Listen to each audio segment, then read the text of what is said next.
Hello students. आज का topic है हमारा सॉल्यूशन चैप्टर से सोल्यूबिलिटी। तो आइए सबसे पहले सोल्यूबिलिटी को समझते हैं।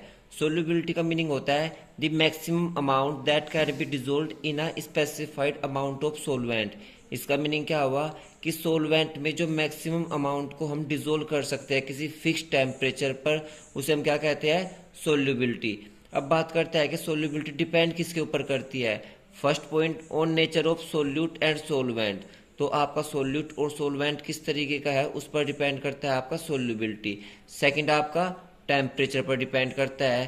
टेम्परेचर के इंक्रीज और डिक्रीज होने से हमारी सोल्यूबिलिटी भी पर इफेक्ट पड़ता है। उसके बाद किस पे बात आती है? प्रेशर पर।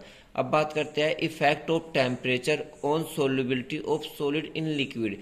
यानी कि जब आप सॉलिड को लिक्विड के अंदर डिजोल्व करते हैं उस कंडीशन में टेम्परेचर के चेंज होने से सोल्यूबिलिटी पर क्या इफेक्ट पड़ता है। एक टर्म हम लोग यूज़ करते हैं usually, like dissolve like. It means कि जो जैसी चीज़ होती है वो उसी को डिजोल्व करती है। तो आइए अब इफेक्ट को देखते हैं। If process is exothermic. Exothermic का मीनिंग आप लोग 10th में सीख के आ चुके होंगे।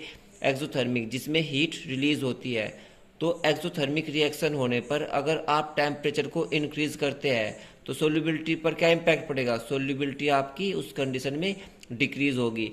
बट अगर प्रोसेस हमारी कैसी होगी? एंडोथर्मिक। इट मीन्स प्रोसेस को होने के लिए आपके टेम्परेचर की रिक्वायरमेंट होगी। उस कंडीशन में टेम्परेचर के इंक्रीज करने से सोल्यूबिलिटी भी हमारी इंक्रीज होती है। अब बात करते हैं effect of pressure on solubility of solid in liquid. अब सॉलिड को लिक्विड में डिजोल्व करते हुए प्रेशर किस तरीके से इम्पैक्ट डालता है वो देखते हैं। No effect. इट मीन्स कि सॉलिड का प्रेशर की कंडीशन में कोई इफेक्ट नहीं देखने को मिलता है। रीजन क्या है? सॉलिड इज इनकम्प्रेसिबल, यानी कि हम सॉलिड को कंप्रेस नहीं कर सकते। अब एक और टर्म यूजुअली आप देखते हो, डिसोल्यूशन। अगर हम सोल्यूट को सॉल्यूशन के अंदर ऐड करते हैं तो धीरे धीरे सोल्यूट की कंसंट्रेशन क्या होती जाती है स्टूडेंट्स? इंक्रीज होती जाती है। और इस प्रोसेस को ही हमने क्या नाम दिया है? डिसोल्यूशन। अब बात करते हैं सैचुरेटेड की। सैचुरेटेड, जब आप किसी सॉल्यूशन के अंदर मैक्सिमम अमाउंट ऑफ सोल्यूट को डिजोल्व कर चुके हो किसी पर्टिकुलर टेम्परेचर पर, उस सॉल्यूशन को हमने क्या नाम दिया? Saturated solution. इट मीन्स आप उसमें और सोल्यूट को ऐड नहीं कर सकते। अब बात करते हैं यहाँ पर एक क्वेश्चन की। बेसिकली क्वेश्चन हमारे लास्ट टॉपिक मोल फ्रैक्शन से लिया गया है। तो आइए क्वेश्चन देखते हैं। Calculate the mole fraction of ethylene glycol. Ethylene glycol का फॉर्मूला क्या होता है? जब दो कॉन्जुगेटिव कार्बन के साथ एक एक OH ग्रुप अटैच हो उसे हम क्या बोलते हैं? Ethylene glycol. तो इथाइलिन ग्लाइकोल का इसका अमाउंट क्या गिवन है? Containing 20% of mass by volume. It means क्या हुआ? 20% mass by mass. It means 20 gram of solute in 80 gram of solvent. यहाँ पर मोलर मास क्या हो जाएगा इथाइलिन ग्लाइकोल का? 62 ग्राम पर मोल। तो यहाँ पर फर्स्ट हम क्या करेंगे? Moles of ethylene glycol given mass upon molar mass. ये किसके इक्वल आएगा?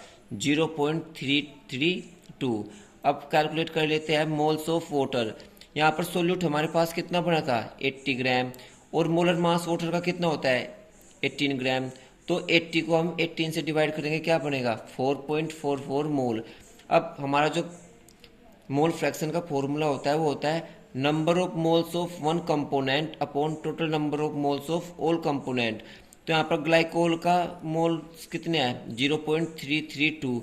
और टोटल कितने हो गए? ऐड करके हमारा क्या आंसर आएगा? 0.0068। जैसा आपने लास्ट टॉपिक में देखा होगा, मोल फ्रैक्शन का ऑलवेज सम कितना रहता है? ये हमेशा रहता है 1 के इक्वल। जब हमारे पास मोल फ्रैक्शन ऑफ ग्लाइकोल है तो हम यहाँ से किसके मोल फ्रैक्शन निकाल सकते हैं? वाटर के। 1 माइनस 0.068 इज इक्वल टू 0.932। तो ओके स्टूडेंट्स, आज की वीडियो में इतना ही। Thank you.